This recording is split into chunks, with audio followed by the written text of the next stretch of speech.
కార్మికుల సంక్షేమానికి సీఎం చంద్రబాబు నాయుడు ఎన్నో సంక్షేమ పథకాలను అమలు చేస్తున్నారని టీడీపీ జిల్లా ప్రధాన కార్యదర్శి పెంకే శ్రీనివాస్ బాబా, టీఎన్టీయూసీ రాష్ట్ర ఉపాధ్యక్షులు సబ్బతి ఫణీశ్వరరావు పేర్కొన్నారు. కార్మికుల దినోత్సవం సందర్భంగా కాకినాడ జిల్లా తెలుగుదేశం పార్టీ ఆఫీసులో కాకినాడ జిల్లా టీడీపీ ప్రధాన కార్యదర్శి పెంకే శ్రీనివాస్ బాబా, ఎమ్మెల్యే వనమాడి కొండబాబు ముఖ్య అతిథిగా పాల్గొని ఎన్టీఆర్ విగ్రహానికి పూలమాలలు వేసి జెండా ఆవిష్కరణ చేశారు.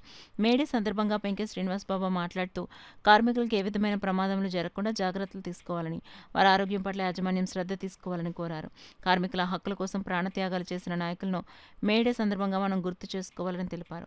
తెలుగుదేశం పార్టీ అనుబంధ సంస్థ టీఎన్టీయూసీ కార్మికులకు అండగా ఉంటుందని తెలియజేశారు. కార్యక్రమంలో టీఎన్టీయూసీ రాష్ట్ర ఉపాధ్యక్షులు Sabbathi Phaneeswara Rao, Kakinada city TDP president Veeru, Tummala Ramesh, ఒమ్ము Balaji, Valsa Baburao, పాలిక Srinu, Musa Nageswararao మరియు టీడీపీ నాయకులు, కార్యకర్తలు పాల్గొన్నారు.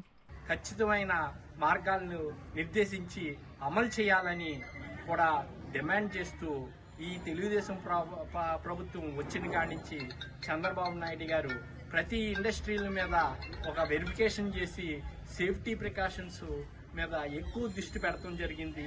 ప్రపంచ స్లోగాన్ని ఖచ్చితంగా తెలుగుదేశం పార్టీ అమలు చేయడానికి సిద్ధంగా ఉందని తెలియజేస్తూ, ఈ కార్మికులు లేకపోతే ఈరోజు ఏ వ్యవస్థ లేదని, వాళ్ళ కష్టమే మనకి ఇప్పుడు తాజ్మహల్ కట్టారు అని తాజ్మహల్ ఓనర్ పేరు చెప్తారు, కానీ అసలు కష్టపడి కట్టింది ఎవరు?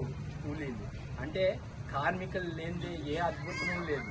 కార్మికుల కష్టంతో ప్రపంచం వెళ్తుందని తెలియజేస్తూ, కార్మికుల తరపున ఎప్పుడు ఏ అవసరం వచ్చినా సరే మా పార్టీ నిలబడతాదని తెలియజేస్తాం.